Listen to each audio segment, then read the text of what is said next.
एक पाऊण तासामध्ये मी आपल्यासमोर विषयाची मांडणी करेन आणि त्यानंतर आमच्या दोन्ही वक्त्यांची व्याख्यानं झाल्यानंतर आपल्याला त्यानंतर प्रश्नोत्तर विचारायचे.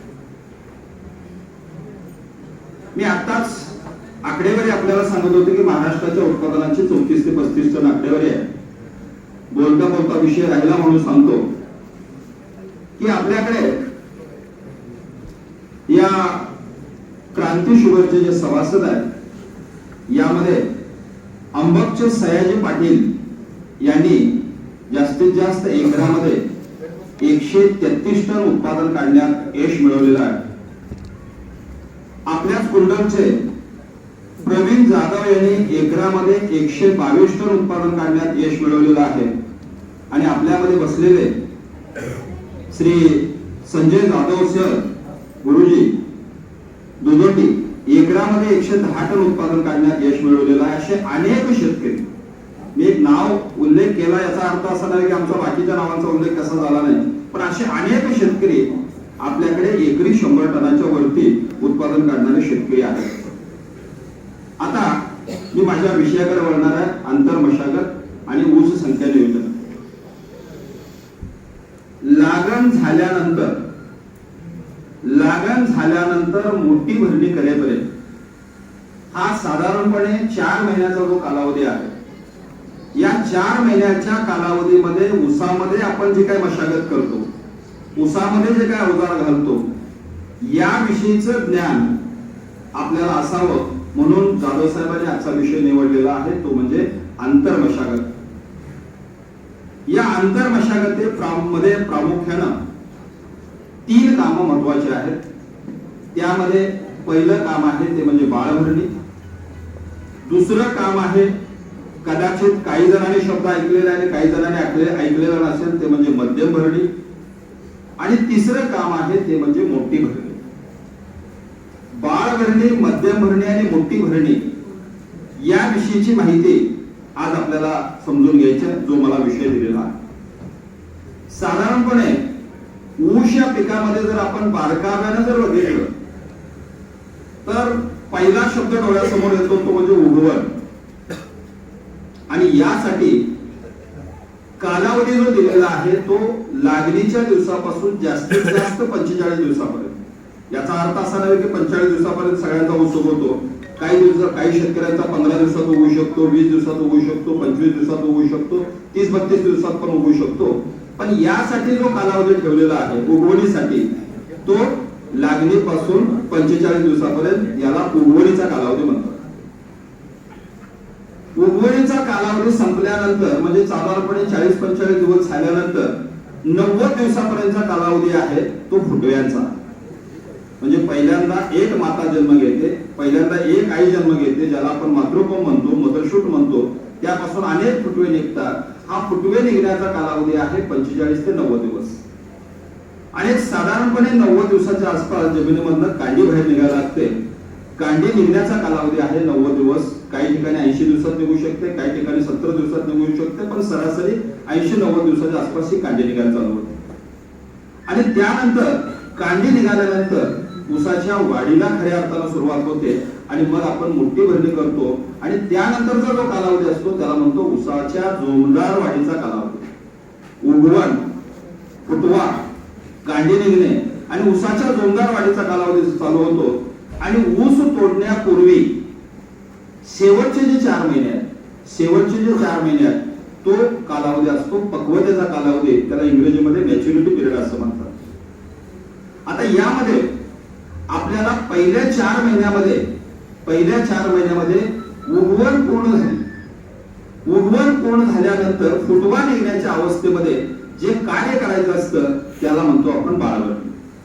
उगवण पूर्ण झाल्यानंतर फुटवा निघायची अवस्था असते त्याला आपण म्हणतो बाळभरणी. यासाठी या अगोदरच्या व्याख्यानामध्ये भाग 2 मध्ये ज्यांनी ऐकलं असेल त्यांना मी सांगण्याचा प्रयत्न केला होता, आपण सगळ्यांनी समजून घेतलेला आहे. ते म्हणजे इंग्रजी व्ही आकाराची सरी नको, इंग्रजी यू आकाराची सरी असावी. खालचा तळ हा कमीत कमी 1 ते 1.25 फूट रुंदीचा असावा. तर यू आकाराची जर सरी असेल तर आता मी जो विषय आपल्या समोर मांडतो तो बाळभरणी हा विषय आपल्याला सोपा जातो. जर व्ही आकाराची जर सरी असेल तर बाळभरणी करायला अडचण येते, बरोबर. म्हणून इंग्रजी यू आकाराची सरी पाहिजे. खालचा तळ हा 1 ते 1.25 फूट रुंदीचा पाहिजे. आणि अशा ठिकाणी आपल्याला साधारणपणे 40-45 दिवस झाल्यानंतर ही बाळभरणी करायची आहे. खरा कालावधी हा 45 ते 60 दिवस म्हणला तरी चालेल. मग यामध्ये 4-2 दिवस 5 दिवस मागे पुढे चालेल. तर 45 ते 60 दिवसाच्या दरम्यान आपल्याला बाळभरणी करायची. आता बाळभरणी म्हणजे नक्की काय करायचं? मी महाराष्ट्रभर फिरत असतो, आपल्याकडे करत नाहीत म्हणून, पण आपल्याला उदाहरण म्हणून सांगतो. बाळभरणी करायची म्हणजे काय करायचं? बरेचसे शेतकरी ऊस उगवून आला रे आला की भोंड्यावर रोटावेटर घालायला चालू करतात. भोंड्यावर रोटावेटर घालतोय, कोण आऊट चालवतोय का? तर तण नियंत्रण करायचं. तण नियंत्रण करण्याच्या नादामध्ये बाळभरणी या शब्दाचा पूर्ण पट्ट्यावर होतो आणि उसाच्या बुडाजवळ माती लागते. आणि उसाच्या बुडाजवळ माती लागले की फुटवा कमी राहतो आणि एक शुद्धी उसरतो. म्हणून चुकीच्या पद्धतीनं मशागत अजिबात नको. भोंड्यावरती जोपर्यंत अपेक्षित ऊस संख्या मिळत नाही तोपर्यंत भोंड्यावरती अजिबात अवजार चालवायचं नाही. अवजार जे चालवायचं आहे बाळभरणीला, माईक म्हणजे ऊस आहे, ऊसाच्या दोन्ही बाजूला 4 ते 6 इंच अंतरावरती 4 ते 6 इंच अंतरावरती आपल्याला 2 गाठी अवजार चालवायचं आहे. जेणेकरून बाजारामध्ये बिल्डिंगच्या कामासाठी जे रॉड वापरले जातात, 16 mm चे रॉड वापरले जातात, या रॉडचा वापर करून, लोखंडाचा वापर करून आपण अवजार घरी बनवलं तरी चालेल. अंगठ्याच्या आकाराच्या लोखंडाच्या 2 सळ्या, आणि ही सळी माझा हात दिसतो एवढ्या उंचीची असावी. वरती एक अँगल जोडावा आणि त्याला टोक करावं, गावातल्या वराकडं टोक करून घ्यावं आणि अवजार बनवून घ्यावं. हे अवजार उसाच्या दोन्ही बाजूला चालवायचं आहे. तेही 45 ते 60 दिवसाचा जमिनीमधला खताचा डोस टाकून, अर्थात ड्रीप असेल तर जमिनीमध्ये टाकायची गरज नाही, पाट पाणी असेल तर 45 ते 60 दिवसाचा जमीन वापशावरती असताना खताचा डोस टाकून उसाच्या दोन्ही बाजूला 4 ते 6 फूट अंतरावरती आपल्याला 2 गाठी अवजार चालवायचा आहे. ते अवजार जमिनीमध्ये गेलं पाहिजे, जमीन चिरली पाहिजे, जमीन फाटली पाहिजे, जमिनीमध्ये हवा गेली पाहिजे, त्याला बाळभरणी म्हणतात. मग यावेळी जास्तीत जास्त 3 ते 4 फूट माती लागली तर चुकीचं नाही. यावेळी 3 ते 4 फूट माती लागली तर चुकीची नाही. पण भोंड्यावरती रोटावेटर घालून उसाच्या बुडाजवळ माती ढकलायची, हे काम 100% चुकीचं आहे. म्हणून 2 गाठी अवजार चालून जमीन चिरणे, जमीन फाडणे, जमिनीत हवा भरणे, याला बाळभरणी म्हणतात. एवढा कन्सेप्ट क्लिअर झाला तरी पुरेसा आहे. आणि यासाठी सरीचा आकार इंग्रजी यू पाहिजे. जर व्ही आकाराची सरी असेल तर खोटाला अवजार चालवलं जातं आणि त्या ठिकाणी माती उसाच्या बुडाजवळ लागते आणि जो फुटवा फुटवा फोडण्यासाठी जे कार्य करायचं आहे ते कार्य चुकीच्या पद्धतीने होतं. म्हणून उसाच्या बुडाजवळ माती नको आहे, उसाच्या बुडाजवळ हवा जाईल यासाठी अवजार चालवायचं आहे. एवढं जरी लक्षात ठेवलं तरी पुरेसा. आता हे जे अवजार आहे 1.5 ते 2 महिन्याचा दुसरा फुटव्याचा खताचा डोस टाकून आपल्याला वापशावर खत टाकून 2 गाठी अवजार चालवायचं. 7 ते 8 इंच गेलं पाहिजे, जमीन चिरली पाहिजे, जमीन फाटली पाहिजे. हे कशासाठी चालवायचं आहे हा सगळ्यात महत्वाचा मुद्दा. कशासाठी चालवायचं आहे? आपल्या जमिनीचं नाही म्हणलं तर कॉम्पॅक्शन होत असते, पाणी देऊन देऊन जमीन कडक होत असते, हार्ड होत असते. आणि ते कॉम्पॅक्शन झाल्यामुळं, हार्ड झाल्यामुळं जमिनीमध्ये हवा जात नाही. आणि जमिनीमध्ये जर हवा नाही गेली तर आपल्याला फुटवा चांगला निघत नाही. म्हणून चांगला फुटवा जन्माला घालण्यासाठी उसाच्या दोन्ही बाजूला 2 गाठी अवजार चालवायचा, त्याला बाळभरणी म्हणतात. चांगला फुटवा जन्माला घालण्यासाठी आपल्याला बाळभरणी करायची आहे, एवढा मुद्दा सगळ्यात पहिला लक्षात घ्यायचा. एवढ्यावरती थांबून नाही, त्याचे फायदे समजून आपल्याला अजून फायदे समजून घ्यायचे. बाळभरणी केल्यामुळे अजून 4-5 फायदे होतात. काय फायदा होतो? आपण 1.5 ते 2 महिन्याचा फुटव्याचा खताचा डोस टाकलाय, उसाच्या दोन्ही बाजूला 2 गाठी अवजार चालवलंय. त्यावेळी काही माती वरती येते, थोड्याफार प्रमाणात माती वरती येते आणि त्या खतावर माती पडते. म्हणजे आपल्याला बाळभरणीचा खताचा डोस माती ऍड करता येतो. पहिला फायदा काय? चांगला फुटवा जन्माला येण्यासाठी बाळभरणी करायची असते, हे तर आहेच, पण त्याबरोबर टाकलेला खताचा डोस माती ऍड करता येतो, हा दुसरा फायदा. तिसरा फायदा काय? तिसरा फायदा असा आहे की साधारणपणे तुम्ही बघा, ऊस उगवून आल्यानंतर 2-2.5 महिन्यापर्यंत पहिल्यांदा मातृकोंबाला आणि नंतर फुटव्यांना फोडकीड लागते. फोडकीड लागते, मधला कोंब मरतो, त्याला सुरळीमर म्हणतात, काही गाभामर म्हणतात. ही सुरळीमर जी लागत असते ती सुद्धा बाळभरणी केल्यामुळे थांबते. ही सुरळी मर सुद्धा थांबते. तुम्ही म्हणाल की बाळभरणीचा आणि खोडकीड थांबण्याचा काय संबंध? बघा, त्याचं थोडक्यात शास्त्र आपण समजून घेऊ.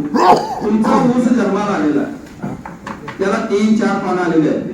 तुमचा ऊस जन्माला आलेला आहे, त्याला 3-4 पानं आलेले आहेत आणि आपल्या ऊसाला खोडकीड लागलेली आहे.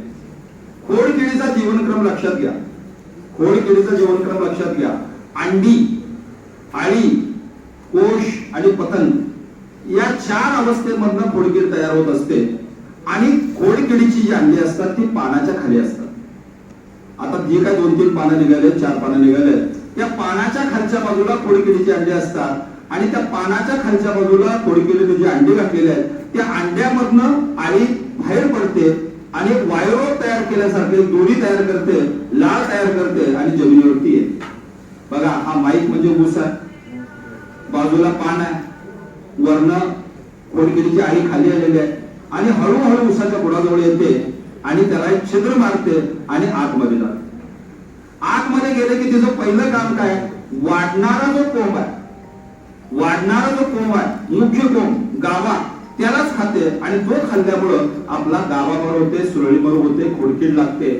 आता बाळभरणी केल्यामुळं काय होतं?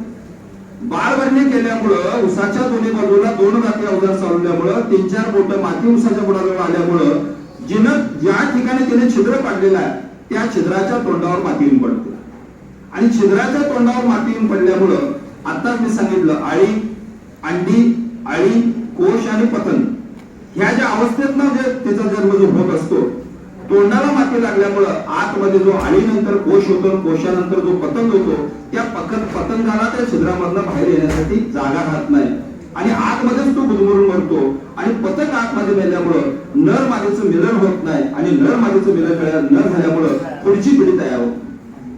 बघा, खोडकीड यासाठी सुद्धा, नियंत्रणासाठी सुद्धा आपल्या बाळभरणीचा फायदा चांगल्या पद्धतीने होतो. म्हणून आपण पहिला मुद्दा लक्षात घेतला, फुटव्यासाठी फायदा होतो. दुसरा मुद्दा लक्षात घेतला, खत माती आड झालं. तिसरा मुद्दा लक्षात गेला की बाळभरणी केल्यामुळे खोडकीड सुद्धा थांबते. चौथा फायदा काय? चौथा फायदा म्हणजे आपण अवजार चालवल्यामुळे जमिनीमध्ये हवा जाते आणि जमिनीमध्ये हवा गेल्यामुळं आताच मी सांगितलं की मुळाच्या सानिध्यामध्ये हवा आणि पाण्याचं संतुलन जर चांगलं राहिलं तर फुटवा चांगला निघायला मदत होते, चांगला फुटवा निघतो ती जमिनीमध्ये हवा गेल्यामुळं. आणि काही प्रमाणामध्ये आपण तणाचं नियंत्रण पण करत असतो, काही प्रमाणामध्ये तणाचं नियंत्रण पण अवजार चालवल्यामुळे होत असतं. त्यामुळे हे 5 फायदे बसून घ्या. हे 5 फायदे आपल्याला बाळभरणी केल्यामुळे होतं. म्हणून सर्व शेतकरी बांधवांना माझी विनंती आहे, चुकीच्या पद्धतीनं बाळभरणी करू नका. बाळभरणी करण्यासाठी युवा कराची सरी अपेक्षित आहे. ऊसाच्या दोन्ही बाजूला 2 दाती अवजार चालवणं अपेक्षित आहे. याचा अर्थ असा नव्हे की लोखंडाचे रॉडलाच बाळभरणी करायचे. जुन्या काळातले टिपणीचे 2 दात चालतील, आजच्या काळातले कल्टिवेटरचे 2 दात चालतील, उदर चालेल, कोणत्याही अवजारानं बाळभरणी करा, पण ऊसाच्या बुडाला 3 ते 4 बोटापेक्षा जास्त माती लागता कामा नये आणि ऊसाच्या मुळाजवळ हवा जाईल या पद्धतीने काम करणे याला बाळभरणी म्हणतात. थोडक्यात बाळभरणी कशी करायची आणि त्याचे फायदे काय हे आपल्याला लक्षात आलं. आता दुसरा मुद्दा आला तो म्हणजे मध्यम भरणी. बऱ्याचशा शेतकऱ्यांनी हा शब्द ऐकलेला नाही. काही जणांनी आपल्या क्रांती कारखान्याच्या एरियामध्येच ऐकलेला आहे, बाहेर तुम्हाला मध्यम भरणी काय हा शब्द सुद्धा ऐकल्यानंतर म्हणतात हा काय प्रकार. मध्यम भरणी म्हणजे काय? सोप्या भाषेमध्ये अपेक्षित ऊसाची संख्या मिळाल्यानंतर भोंड्यावरती छोट्या ट्रॅक्टरचा रोटावेटर मारणं किंवा ऊसाच्या दोन्ही बाजूला बळीराम नांगर किंवा देशी नांगरासारखा अवजार चालवून ऊसाच्या बुडाजवळ 6 इंचाची 9 इंचाची मातीची भर लावणं आणि उशिरा येणारा फुटवा थांबवणं याला मध्यम भरणी म्हणतात. हे काम ऊसाचं वय 80 वय असताना सुद्धा होऊ शकते, म्हणजे त्या ऊसाच्या संख्येनुसार 90 दिवस वय असताना सुद्धा होऊ शकते, 100 दिवस वय असताना सुद्धा होऊ शकते. अर्थात तुमच्या ऊसामध्ये फुटव्यांची संख्या किती आहे त्यावरती आहे. अर्थात मध्यम भरणी कधी करायची आणि 10 फुटामध्ये ऊस किती असले पाहिजे हे तुम्हाला ऊस संख्या नियोजनाच्या आधारावरती मी आपल्याला सांगणार आहे. अर्थात जो विषय मी नंतर घेणार आहे त्यातला काही मुद्दा आता या ठिकाणी सांगणार आहे. साधारणपणे आपलं सरीतलं अंतर जर 4 फूट असेल तर 10 फुटामध्ये 50 ते 55 ऊस आल्यानंतर बाळभरणी मध्यम भरणी करायची. आपलं जर सरीतलं अंतर 4 फूट असेल तर 10 फुटामध्ये 50 ते 55 ऊस निर्माण झाल्यानंतर फुटवे निर्माण झाल्यानंतर मध्यम भरणी करायची. सरीमधलं अंतर जर 4.5 फूट असेल, सरीमधलं अंतर जर 4.5 फूट असेल तर 10 फुटामध्ये 55 ते 60 ऊस. आपल्या शेतातला आकडा लक्षात ठेवायचा आहे. सगळे आकडे लक्षात ठेवलं तर गोंधळ होईल. आपल्या शेताला लक्षात ठेवा. सरीतलं अंतर 4.5 जर असेल तर 10 फुटामध्ये 55 ते 60 ऊस किंवा फुटवे मिळाल्यानंतर त्या ठिकाणी मध्यम भरणी करायची. सरीतलं अंतर 5 असेल तर 10 फुटामध्ये 65 ते 70 ऊस मिळाल्यानंतर मध्यम भरणी करायची. सरीतलं अंतर 5.5 असेल तर 10 फुटामध्ये 70 ते 75 ऊस मिळाल्यानंतर फुटवे मिळाल्यानंतर मध्यम भरणी करायची. आणि सरीतलं अंतर 6 असेल तर 10 फुटामध्ये 75 ते 80 ऊस मिळाल्यानंतर मध्यम भरणी करायची. आणि एखाद्या 2 शेतकऱ्यांनी प्रयोग म्हणून 7 फुटापर्यंत जर गेलेला असाल तर 7 फूट सरीतलं अंतर असेल तर 10 फुटामध्ये आपल्याला 95 ते 100 ऊस मिळाल्यानंतर मध्यम भरणी करायची. अजूनही तुम्ही एखाद्या दुसऱ्या शेतकऱ्यांनी जोडवळ पट्टा पद्धत केलेली असेल, म्हणजे सऱ्या सोडताना 3 फुटावर सोडलेल्या त्याला लावताना 2 लावलेल्या तर तिसरी रिकामी सोडलेली असेल तर याला पट्टा पद्धत म्हणतात. पट्टा पद्धत केलेली असेल तर 2 सऱ्यामध्ये 10 फुटामध्ये 60 अधिक 60 120 ऊस मिळाल्यानंतर मध्यम भरणी करायची. थोडक्यात मध्यम भरणी करायची कधी करायची? अपेक्षित ऊसाची संख्या मिळाल्यानंतर मध्यम भरणी करायची. आता तुमच्या मनामध्ये प्रश्न पडलेला असेल की या माणसाने ही आकडेवारी सांगितली, ही कशाच्या आधारावरती सांगितली, काय सांगितलं, काहीच कळलं. तो संख्या नियोजन या टॉपिक मध्ये विषय मी तुमच्या समोर मांडणी करणार आहे. फक्त मध्यम भरणी करताना ऊस किती पाहिजे हा मुद्दा आता तात्पुरता डोळ्यासमोर ठेवा. आपलं सरीतलं अंतर सरासरी किती आहे? 4.5. अजून 5 वाले पण आहेत. 4.5 वाल्यांनी 10 फुटामध्ये 55 ते 60 ऊस आणि 5 फूट वाल्यांनी 10 फुटामध्ये 65 ते 70 ऊस एवढं डोळ्यासमोर आज ठेवलं तरी पुरेसं आहे. त्यावेळी मध्यम भरणी करायचं एवढं लक्षात ठेवलं तरी पुरेसं आहे. आता दुसरा महत्वाचा मुद्दा, मध्यम भरणी म्हणजे काय? सरीमध्ये ऊस आहे, मधला परंबा दिसतो, जो भोंडा दिसतो, त्या भोंड्यावरती छोट्या ट्रॅक्टरचा रोटावेटर मारून सुद्धा मध्यम भरणी करू शकता. किंवा ऊसाच्या दोन्ही बाजूला बळीराम नांगर किंवा देशी नांगर घालून सुद्धा 6 ते 9 इंचाची भर लावून मध्यम भरणी करू शकता. उद्देश एकच आहे की 80 दिवस, 90 दिवस, 100 दिवस, 105 दिवस अपेक्षित संख्या मिळाल्यानंतर अशा पद्धतीने अवजार चालवायचं की जेणेकरून ऊसाच्या बुडाजवळ 6 ते 9 इंचाची भर लागली पाहिजे आणि उशिरा येणारा फुटवा आपल्याला थांबवायचा आहे. त्याला मध्यम भरणी म्हणतात. याचा अजून एक फायदा, साधारणपणे लागणीचा पहिला डोस असतो पाटपाण्यामध्ये, 45 ते 60 दिवसामध्ये दुसरा डोस असतो, 90 दिवसाच्या आसपास तिसरा डोस असतो आणि 120 दिवसाच्या दरम्यान शेवटचा डोस असतो. 90 दिवसाचा खताचा डोस सुद्धा आपला माती अडवतो. बघा, 90 दिवसाचा 100 दिवसाचा जो काही आपण डोस टाकणार आहे तिसरा डोस, तो सुद्धा माती अडवतो आणि उशिरा येणारा फुटवा आपल्याला थांबवता येतो. म्हणून आपल्याला मध्यम भरणी साधारणपणे 90 ते 100 दिवस वय असताना किंवा 80 दिवस वय असताना संख्या बघून मध्यम भरणी करायची आहे. आता तिसरा मुद्दा आहे तो म्हणजे मोठी भरणी. मोठी भर कधी लावतो? ठिबक सिंचनाची शेती असेल तर साधारणपणे 3.5 महिन्यानंतर. ठिबक सिंचनाची शेती असेल तर साधारणपणे 3.5 महिन्यानंतर म्हणजे 105 दिवसानंतर मोठी भरणी केली जाते. आणि पाटपाण्याची शेती असेल तर 120 दिवसानंतर मोठी भरणी केली जाते. मोठी भरणीमध्ये काय केलं जातं? सरीच्या जागी भोंडा आणि भोंड्याच्या जागी सरी, सरीच्या जागी भोंडा आणि भोंड्याच्या जागी सरी, या पद्धतीने आपण मोठी भरणी करतो. फक्त मोठी भरणी करत असताना एक गोष्ट लक्षात ठेवा, अशी भरणी नको, टोकदार नको. अशी भरणी झाली की सरी सुद्धा अशी होते. आम्हाला सरी अशी नको आहे, अशी भरणी नको आहे. आम्हाला भरणी अशी पाहिजे. साधारणपणे भोंड्यावरती पट्टी ठेवल्यानंतर 1 फुटाची पट्टी तर व्यवस्थित बसली पाहिजे. 1 फूट, 1.25 फूट, 1.5 फूट म्हणलं तरी चुकीचं नाही. अशी भरणी झाली पाहिजे, अशी नको. ऊसाच्या बेचक्यामध्ये घळ राहता कामा नये. ऊसाच्या बेचक्यामध्ये घळ राहण्याचं प्रमाण महाराष्ट्रामध्ये खूप मोठं आहे. भरणी चांगली होत नाही. आणि जर ऊसाच्या बेचक्यामध्ये जर घळ राहिली तर नंतर ऊस लोळण्याचं प्रमाण वाढतं, ऊस लवकर लोळतो. नंतर खोडव्यामध्ये ऊस आम्हाला पुढक्या छाटणीचा अवजार चालवायचा आणि जर पुढक्या छाटणीचा अवजार जर चालवू नाही शकलो तर तिथे 7-8 टनाचा आम्हाला फटका बसणार आहे. हार्वेस्टरनं ऊस तोडायचा असेल तर तिथं हार्वेस्टरनं ऊस व्यवस्थित तोडता येत नाही. तोडणी मजुरांना सुद्धा व्यवस्थित मजूर तोडता येत नाहीत, बुडाकडच्या 2 कांड्या खाली तशाच राहतात. म्हणून आपल्याला भर लावताना साधारणपणे माझा हात दिसतोय अशा पद्धतीने भर लागली पाहिजे. भोंड्यामध्ये 2-2.5 कांड्या बुजल्या पाहिजेत, वरंब्यामध्ये 2-2.5 कांड्या बुजल्या पाहिजेत. या पद्धतीने भर लावायची आहे. आणि जर तुमचं सरीतलं अंतर 4.5 फुटाच्या पुढे जर असेल तरच भर चांगली लागते, आणि सरीतलं अंतर काही कारणानं कमी ठेवलेलं असेल तर भर लावायला मर्यादा आहेत, माती लागायला मर्यादा आहेत. म्हणून मोठी भरणी आता सांगितल्याप्रमाणे सरीच्या जागी वरंबा आणि वरंब्याच्या जागी सरी करत असताना आता मी सांगितलेल्या पद्धतीने भरणी करण्याचा प्रयत्न शेतकरी बांधवांनी केला पाहिजे. आता चांगली भरणी केल्यामुळे फायदा काय होतो? चांगली भरणी केल्यामुळे सगळ्यात पहिला फायदा की शेवटचा खताचा डोस आपला मातीआड होतो. खत मातीआड, प्रत्येक रासायनिक खताचा दाणा मातीआड झाला पाहिजे. प्रत्येक वक्ता तुम्हाला सांगेल तर तो रासायनिक खताचा शेवटचा डोस आपल्याला मातीआड करता येतो. दुसरा फायदा काय होतो?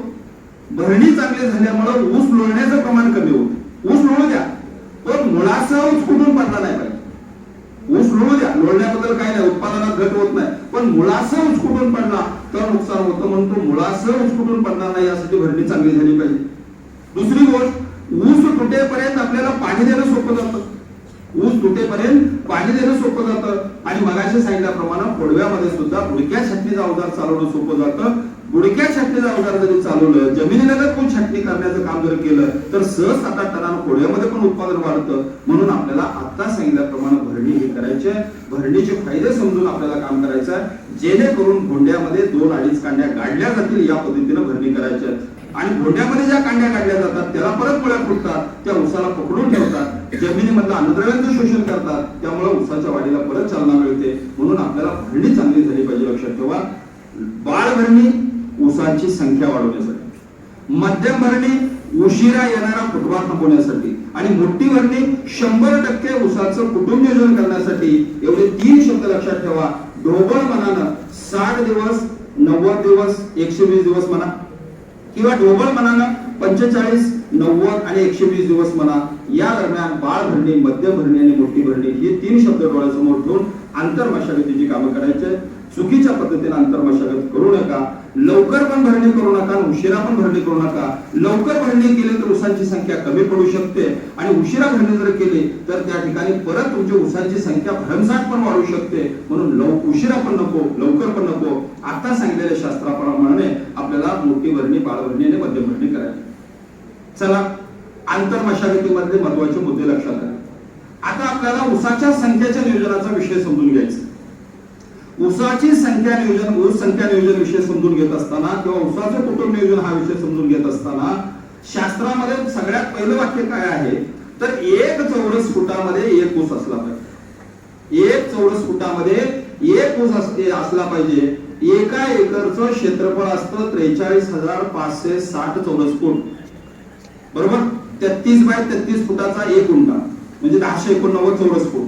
33 बाय 33 फुटाचा 1 गुंठा म्हणजे 1 गुंठे 33 बाय 33 फूट 1089 गुणिले 40 केलं की तुम्हाला लक्षात येईल की 1 एकरामध्ये 40 गुंठे असतात, आणि 40 गुंठ्याचं क्षेत्र असतं 43,560 चौरस फूट. म्हणजे गुंठ्याला एका चौरस फुटाला 1 ऊस असला पाहिजे, एवढं लक्षात ठेवायचं. आता ही संख्या कधी असली पाहिजे? ऊस तोडताना आणि भरणी करताना. भरणी करताना हीच आकडेवारी असली पाहिजे. कमीत कमी 55, सरासरी 60,000, मग त्यामध्ये 2,000 जादा झाले, 60-65,000 पर्यंत गेले तर चुकीचे नाही. पण भरणीला साधारणपणे 55 ते 60,000 आणि तोडणीला 40 ते 45,000 ऊस संख्या आपल्याला मिळाली पाहिजे. हे डोळ्यासमोर ठेवून आपल्याला काम करायचं. आता परत ती आकडेवारी सांगतो. सरीमधलं अंतर जर 4 फूट असेल तर 10 फुटामध्ये 50 ते 55 ऊस. सरीमधलं अंतर 4.5 असेल तर 10 फुटामध्ये 55 ते 60 ऊस. सरीतलं अंतर 5 असेल तर 10 फुटामध्ये 65 ते 70 ऊस. सरीतलं अंतर 5.5 असेल तर 10 फुटामध्ये एक आकडा सांगतो लक्षात ठेवण्यासाठी 75 ऊस. सरीतलं अंतर 6 असेल तर 10 फुटामध्ये 80 ऊस. सरीतलं अंतर 7 असेल तर 10 फुटामध्ये 100 ऊस. बघा, एवढी ऊस संख्या आपल्याला ठेवायची आहे. कधी? कच्ची भरणी करताना, मध्यम भरणी करताना किंवा मोठी भरणीचं 100% कुटुंब नियोजन करत असताना ही आकडेवारी आपल्याला डोळ्यासमोर ठेवून काम करायचं. आता हे सगळं कशासाठी घटाटोप चाललाय? हा घटाटोप यासाठी चाललेला आहे, काही करा तुम्ही 1 लाख ऊस पहिल्यांदा जन्माला घाला, टक्कर पद्धतीने लावा, सवायने लावा, दिडकीने लावा, 2.5 फुटावर लावा, 3 फुटावर लावा, किती दाट ऊस लावा, भलं तुमच्या 4 महिन्यापर्यंत 1.5 लाख ऊस असू द्या, 2 लाख असू द्या, पण शेवटी निसर्गाचा नियम असा आहे की तोडणीच्या वेळी 40,000 जगतं. पण जन्माला घालायचं आणि मारायचं त्यामध्ये काय मजा नाही. आणि जो ऊस खाऊन पिऊन मरतो तिथे ऊसाचं उत्पादन कमी होतं. म्हणून एकरामध्ये तोडणीच्या वेळी आपल्याला 40,000 ऊस पाहिजे. 40,000 ऊस लक्षात राहण्यासाठी कमीत कमी 40, जास्तीत जास्त 45, आपल्याला शास्त्राप्रमाणे म्हटलं तर एकरात 43,560 ऊस. आता 40,000 आकडा लक्षात ठेवा. 40,000 ऊस, एका ऊसाचं वजन 1 किलो एकरी 40 टन. 40,000 ऊस, एका ऊसाचं वजन 1.5 किलो एकरी 60 टन. 40,000 ऊस, एका ऊसाचं वजन 2 किलो एकरी 80 टन. 40,000 ऊस, एका ऊसाचं वजन 2.5 किलो एकरी 100 टन. 40,000 ऊस, एका ऊसाचं वजन 3 किलो एकरी 120 टन. आम्हाला सरासरी 100 टन ऊसाचं उत्पादन काढण्यासाठी एक ऊस कमीत कमी 2.5 किलोचा आणि जास्तीत जास्त 3 किलोचा तरी भरला पाहिजे. यासाठी ऊस संख्या नियोजन हा महत्वाचा मुद्दा आहे. सुरुवातीपासूनच अपेक्षित संख्या जर ठेवली, सुरुवातीपासूनच योग्य वेळी योग्य काम केलं, सुरुवातीपासूनच 4-5 खताचे डोस चांगले पडले, किंवा ठिबक सिंचन असेल तर आठवड्याला एकदा, महिन्याला 4 वेळा, 8 महिन्यात 32 वेळा ड्रिप मधून जर खत गेली तर निश्चित स्वरूपानं आपल्या ऊसाचं वजन, एका ऊसाचं वजन 2.5 ते 3 किलो भरायला वेळ लागत नाही. म्हणून राईट टाइम राईट ऑपरेशन, योग्य वेळी योग्य काम करण्याची सवय जर ऊसामध्ये लागली आणि शास्त्र डोळ्यासमोर ठेवून जर काम केलं तर बसलेल्या प्रत्येक शेतकऱ्यांच्या शेतामध्ये एकरी 100 टन ऊस निघू शकतो. त्यासाठी फक्त आता सांगितलेले सगळे बारकावे आणि यानंतर डॉक्टर बोडके साहेब जे बोलणार आहेत त्यांचं मार्गदर्शन हे डोळ्यासमोर ठेवून आपल्याला काम करायचं. आता ही ऊस संख्या नियोजन करत असताना मगाशी जाधव साहेबांनी एक प्रास्ताविक भाषणामध्ये शब्द वापरला, ऊसाची संख्या वाढवण्यासाठी काय केलं पाहिजे आणि ऊसाची संख्या जर जादा झाली तर कमी करण्यासाठी काय केलं पाहिजे, हे दोन्हीचं ज्ञान असलं पाहिजे. आता बऱ्याच वेळा असं लक्षात येतं की ऊसाची संख्या वाढवत असताना आपल्याला जे मुद्दे महत्वाचे माहित असणं गरजेचं आहे. त्यामध्ये काही मुद्दे मी ठळकपणे आपल्या समोर मांडण्याचा प्रयत्न करणार आहे. ते मुद्दे आपल्याला समजून घेण्याचा प्रयत्न आपण करावा. बघा, ऊसाची संख्या वाढवण्याचे महत्वाचे 5-6 मुद्दे. ऊसाची संख्या वाढवण्याचे महत्वाचे 5-6 मुद्दे. त्यातला सगळ्यात पहिला महत्वाचा मुद्दा कुठला असेल तर तो म्हणजे बेसल डोस. तुम्हाला डॉक्टर साहेब सुद्धा सांगतील बेसल डोस. लागणीच्या वेळचा बेसल डोस हा चांगला पडलाच पाहिजे. अर्थात माती परीक्षणाच्या आधारावरती टाकला तर उत्तमच आहे. नसेल तर उदाहरणार्थ तुम्हाला सांगतो, हलकी जमीन असेल, अर्थात डोस सांगण्याचा माझा लेक्चर नाही, पण बेसल डोसच्या माध्यमातून थोडक्यात बोलू इच्छितो. कमीत कमी 10% नत्र लागतो म्हणून अर्धा पोते युरिया लागणीच्या वेळी. नत्राची फारशी काही गरज नसते.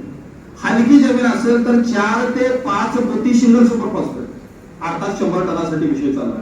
4 ते 5 पोती सिंगल सुपर फॉस्फेट, अर्धा पोते युरिया आणि पोटॅश जो आहे तो यावेळी अर्धा पोतं टाकला तरी चालेल किंवा जास्तीत जास्त 1 पोतं टाकला तरी चालेल. 1 पोतं पोटॅश, त्याच्या जोडीला 10 ते 15 किलो गंधक, 10 ते 15 किलो मॅग्नेशियम सल्फेट आणि याच्या जोडीला मग तुम्हाला उपलब्ध होत असेल तर 2 बॅग सिलिकॉन किंवा आपल्या कारखान्याची राख उपलब्ध होत असेल, बॅगेच्या खाली पडणारे, बॉयलरच्या खाली पडणारी राख मिळत असेल तर 500 किलो राख. त्याच्या जोडीला पेंडीयुक्त खत मिळाले तर 2-3 बॅग पेंडीयुक्त खत. तुमच्याकडे गांडूळ खत मिळतं 500 किलो गांडूळ खत किंवा कोंबडी खत किंवा शेणखत आणि त्याच्या जोडीला कोणतेही एक कीटकनाशक. मग फिप्रोनिल घटक असणारं रिजेंट अल्ट्रा म्हणून आहे 5 किलो प्रति एकर किंवा 4 किलो प्रति एकर, किंवा फर्टेरा नावाचं कीटकनाशक आहे 4 किलो प्रति एकर, बरोबर आहे, किंवा केल्डान नावाचं कीटकनाशक आहे 5 किलो प्रति एकर.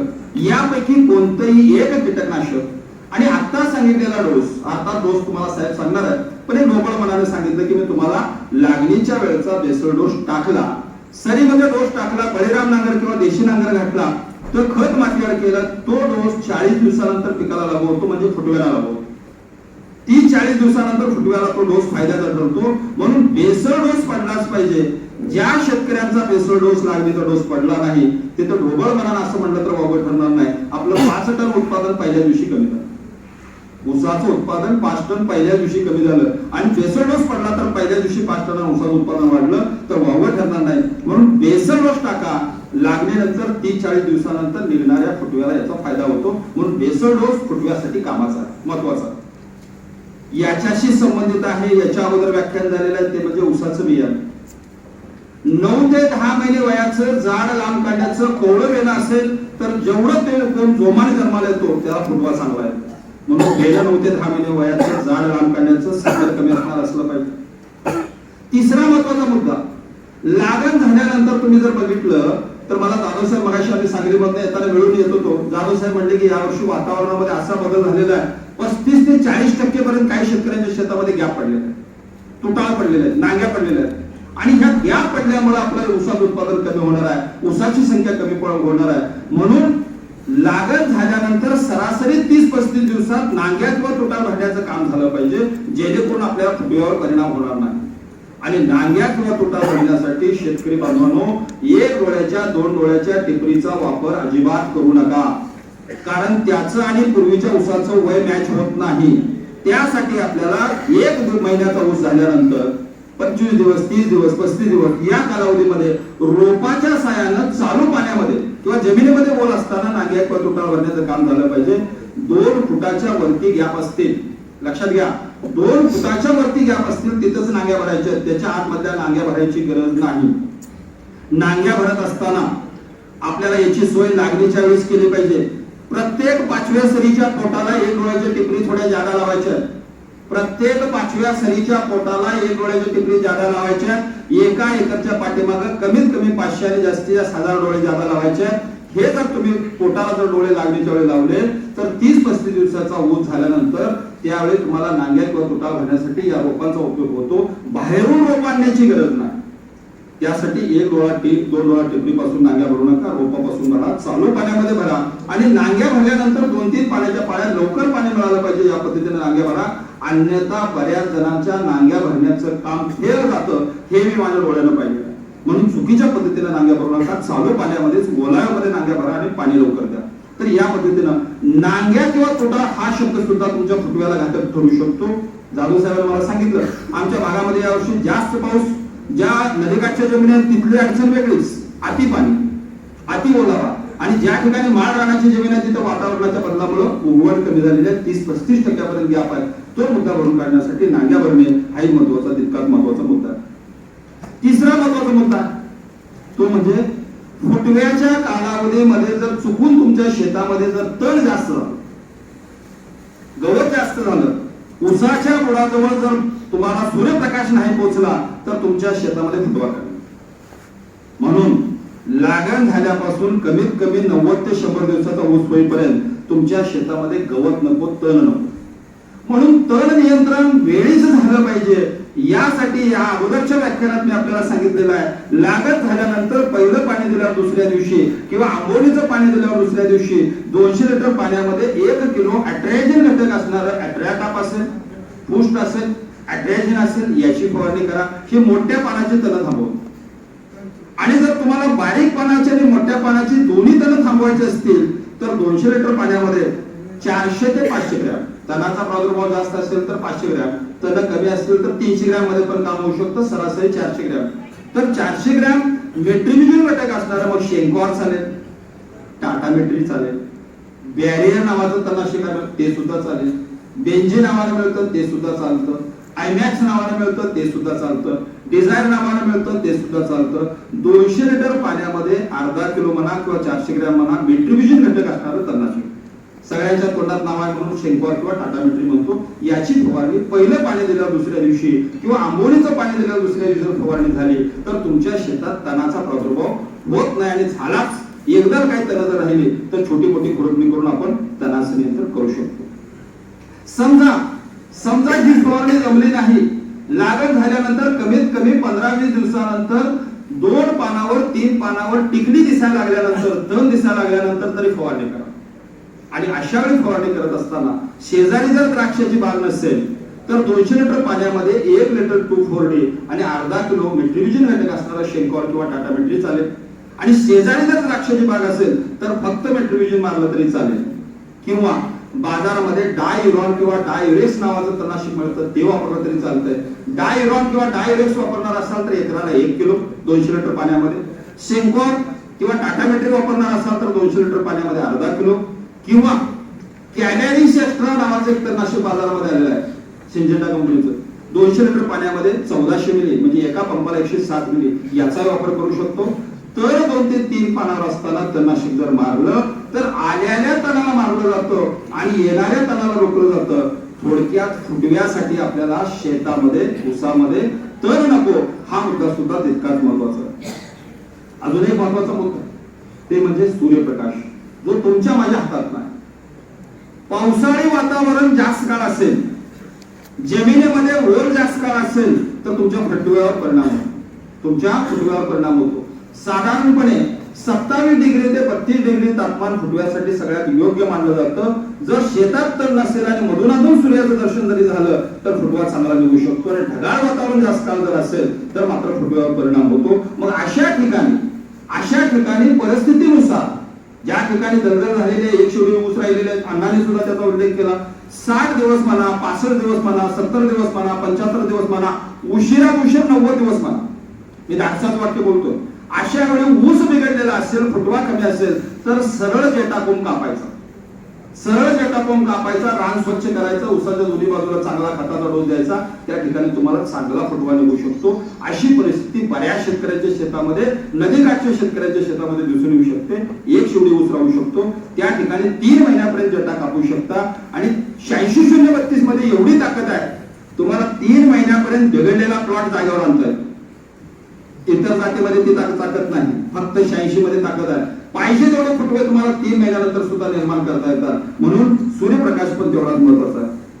आणि महत्वाचा मुद्दा म्हणजे आता सांगितल्याप्रमाणे एक डोळा पद्धतीमध्ये, रोप लागणी पद्धतीमध्ये आवश्यकतेनुसार जेटाकोंब मोडणे. सगळीकडे सरासरी जेटाकोंब मोडण्याची गरज नाही. 60 ते 65 दिवसाचा ऊस असताना तुम्हाला जर फुटवा कमी वाटत असेल तर त्या ठिकाणी जेटा हसडून मोडता येतो, कापून काढता येतो किंवा मधली सुरळी उपसून काढता येते, जेटाकोंब मोडता येतो. या सगळ्या मुद्द्याच्या आधारावरती आपल्याला फुटवा वाढवण्यासाठी काम करता येतं. यामध्ये आता सांगितलेला बाळगणीचा मुद्दा आहे. तुम्हाला सर सांगणार आहे, फवारणीमुळे सुद्धा तुम्हाला फुटवा वाढवण्यासाठी मदत होते. उदाहरणार्थ 05234 सारखं पाण्यात विरघळणारं खत आहे. 05234 मध्ये नायट्रोजन नाही, फॉस्फरस आणि पोटॅश आहे. 200 लिटर पाण्यामध्ये 1.5 ते 2 किलो तुम्ही 05234 ची जर फवारणी केली तर मुख्य कोंबाची वाढ थांबते आणि नंतर फुटवा फुटायला चालना मिळते. म्हणून 05234 ची फवारणी सुद्धा करून तुम्हाला फुटवा फुटण्यासाठी काम करू शकता. हे छोटे छोटे मुद्दे आहेत, पण सगळं कार्य पहिल्या 3 महिन्यातला आहे. जर का तुमचं गणित फुटव्याचं जर बिघडलं तर ऊस बिघडू शकतो. म्हणून आता सांगितलेले मुद्दे डोळ्यासमोर ठेवून आपल्याला काम करायचं. थोडक्यात ऊसाची संख्या वाढवण्यासाठी काय केलं पाहिजे हे थोडक्यात मी मांडलेलं आहे. आणि ऊसाची संख्या जर जादा झाली तर आपल्याला मी मगाशी सांगितलंय, मध्यम भरणी आणि मोठी भरणी वेळेवर करा. आणि समजा त्यातनं पण काही कारणानं जर तुम्हाला ऊसाची संख्या जादा झालेली असं वाटत असेल तर 6 महिन्याचा ऊस असताना एकदा बुड पाचट काढणं, वाळलेलं पाचट काढणं, नको असलेला फुटवा काढणं आणि सरीमध्ये त्याचं आच्छादन करणं हा शेवटचा मार्ग तुमच्याकडे 6 महिन्याचा ऊस असताना आपण करू शकतो. थोडक्यात आपल्याला तोडणी वेळी 40 ते 45 हजार ऊस आणि भरणी वेळी एकरामध्ये 55 ते 60 हजार ऊस अपेक्षित आहे. 86-032 या जातीमध्ये मी माझा एक अनुभव म्हणून तुम्हाला सांगतो. अडसारी ऊसामध्ये काही कारणाने जर ऊस बिघडलेले असतील तर मगाशी सांगितल्याप्रमाणे जेटाकोंब काढून पाहिजे तेवढी संख्या निर्माण करून एकरामध्ये बिघडलेल्या प्लॉट मध्ये 70-80 टन उत्पादन काढता येतं. हे 86-032 न दाखवून दिलेलं आहे, तिथं शक्य आहे. आणि दुसरी गोष्ट, काही कारणानं 86-032 मध्ये ऊस बिघडलेला असेल आणि ऊसाची संख्या कमी असेल तर या जातीमध्ये ताकद अशी आहे, नंतर ती पिलावळ जन्माला घालते, त्याला आपण वॉटरशूट म्हणतो, बांड्या ऊस म्हणतो. अडसारी ऊसामध्ये त्याचं परत ऊसात रूपांतर होतं आणि ऊस तुटताना 22-25 कांड्या ऊस निर्माण होतो. आणि जी कमी पडलेली संख्या आहे ती वॉटरशूटच्या माध्यमातून सुद्धा पूर्ण होऊ शकते. असं तुम्हाला केवळ आणि केवळ 86-032 जातच साथ देऊ शकते. अर्थात याचा अर्थ असा नव्हे की 262 चुकीची आहे, हे सुद्धा चांगले आहे. पण जिथं पाणी साठवून राहणारी जमीन आहे, जिथं चिवर जमीन आहे, जिथं पीएच वाढला आहे तिथं 265 आणि निचऱ्याच्या जमिनीमध्ये 86 या पद्धतीने नियोजन करावं. थोडक्यात मी माझा विषय मांडलेला